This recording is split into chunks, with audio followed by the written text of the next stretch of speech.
why do I have a gun with me?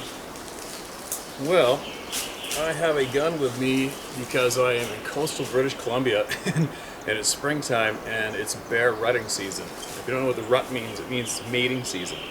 And there's some very large grizzly bears that come through right here I'm standing. There's a major game trail right here between the cameras and myself right here. It's thick brush. There's a river going off in the background there, so the sound drowns out my sound potentially for a rutted up boar who's just noisily cruising right along through the forest. And these big trees are blocking out some of the sound.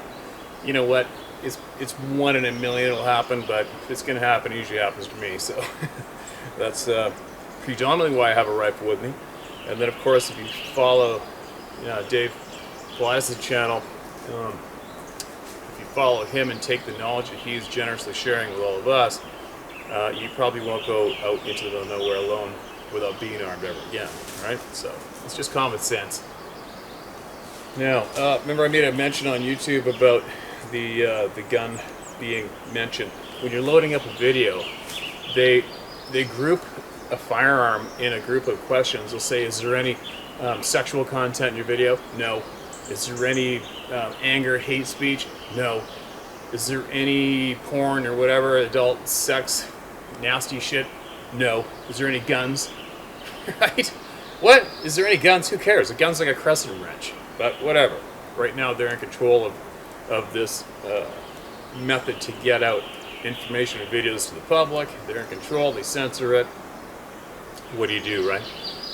Hopefully one day, maybe it's happening now, I'm not aware of it, but a group of solid, honest people with tech knowledge should create something the equivalent of YouTube and take the power away from them and give it back to the people and let people post the honest facts of whatever topic they feel like covering and sharing, right? But until then, I guess we got to somewhat appease these people so we don't get absolutely deleted and then we can't share our knowledge with each other, right? Now, you probably noticed I've had a few, I've really been hammering a few videos lately, and it's just because it's getting real busy time. And like just what I do is when I check out my emails, I will go over the email. There's a few Sasquatch encounter stories emailed to me. I see them, I copy them, I paste them into my notes on my phone, and I have a folder like May 2020 I've got right here in my notes. And I'll just keep loading them in there because I found when I was just going too fast, so I'm grabbing these emails, loading them into my notes, and I've got like 85 in one folder, and I'm not deleting them after I read them, and I'm getting all mixed up.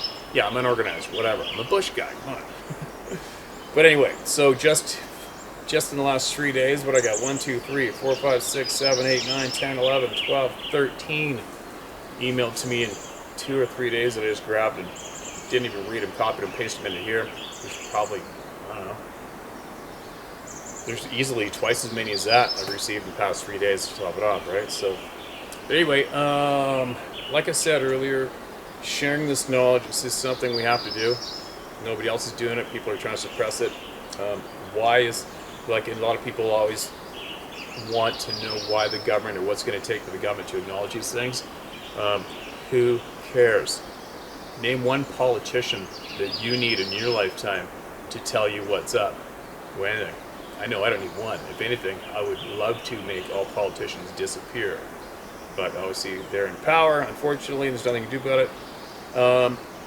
Why aren't these things being acknowledged publicly? On that note, I'll add in, I'm coming up to more, I'm understanding a lot more why as I go, especially as a lot of these military people get a hold of me. DHS agents getting hold of me, ex-RCMP getting hold of me, present police officers getting hold of me, and from what I gathered, from what I understand so far, I have a feeling the number one reason why our governments, or North American governments, will not acknowledge these things is because they can't control them. And that's, you imagine the government doesn't want to have anything to do with anything it can't control, right? Especially if it's a intelligent being that doesn't pay taxes and do it or fear them. You know what I mean? So imagine if we became absolutely aware and informed of the knowledge of these beings, and we learned how to exist without having to obey the human beings in power. It's pretty scary to any government, right? So whatever skills these other people, potential wild people or humanoid beings, whatever knowledge they have, which is enabling them to successfully exist right beside us without having to answer to or be controlled by the government. Imagine if we picked up the knowledge from them on how to successfully do that. Wouldn't be too good, would it? So just for that mention alone, I have a feeling we will never have these things acknowledged publicly, mainstream via our governments. But as long as we keep sharing openly and talking openly about it, it's not going to really matter, is it? I mean, let's face it. You imagine if every single person who is familiar with these things just came out, put their face right out there, spoke but matter-of-factly, and kept everybody informed. If everybody did and knew about these things, it would be mainstream in probably 2 hours, right? But unfortunately, right now, the loudest voices seem to be the reality TV narcissistic wackos who are absolutely about themselves, getting attention, making money, and their actions are actually helping to keep this topic a joke. That's all they're doing. It's for personal gain, and they are sacrificing. They are at the same time sacrificing a lot for the good people when it comes to this topic. They just are. They're enabling this topic to be laughed at, ridiculed from their embarrassing reality TV shows, and they're craving their thirst for attention and money. So if I could offer anything up, it would be to get all the good, honest people to come forward. Don't be scared. Just talk out loud about it. Help everybody get informed about these things. And don't give reality TV or anybody who has anything to do with reality TV when it comes to this topic, drop them like a bad habit. Just drop them and kick them to the curb into the gutter where they came from. All right, that's very, very important if it's the honest knowledge and answers you seek when it comes to these things. I can't stress that enough. Okay?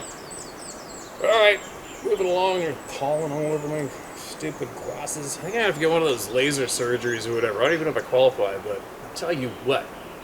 My girlfriend, made me cave in and start using these readers. I go through them like frickin' socks.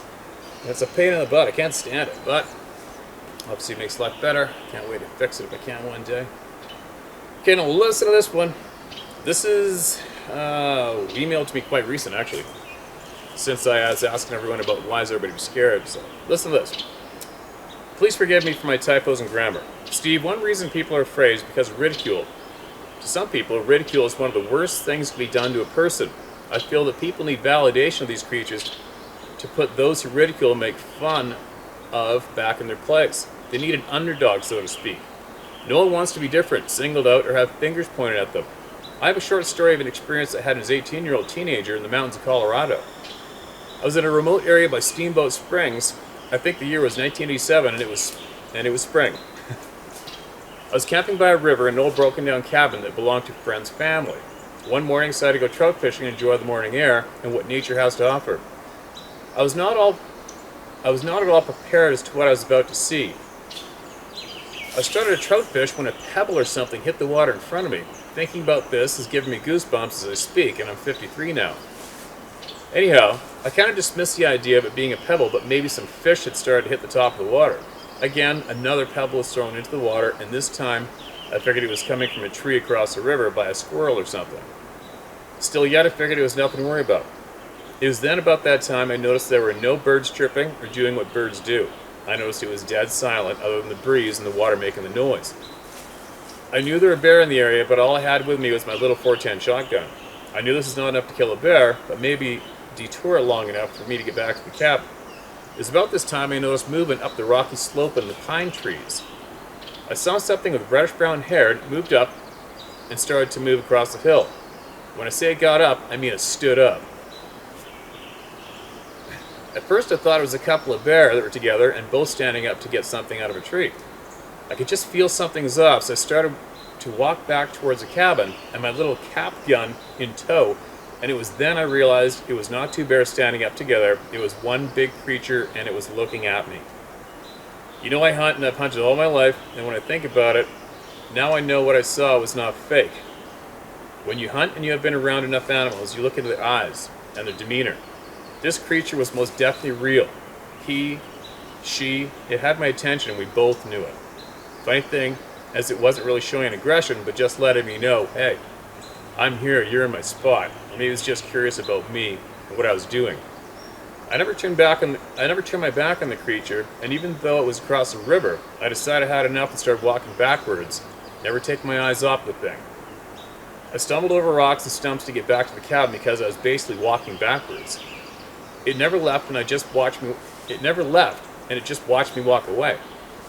I got back to the cabin, and my friend, who was still sleeping, asked me where I went.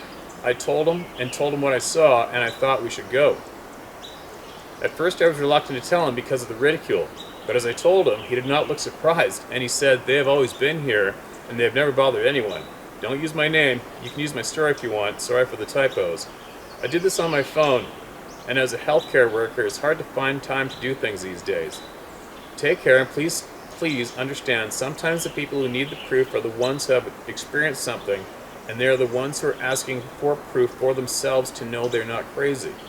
One thing for certain, I live in rural Missouri now, and I love to hunt. But when I do, I lock and load as soon as I start walking. If I ever see one here, I will quit hunting and sell my small farm. Thank you for your time. There's another one. Another typical experience. Another person that didn't ask for it, right? Didn't ask for it, saw it. Scared of ridicule. That seems to be a very, very common one, is being scared of the ridicule.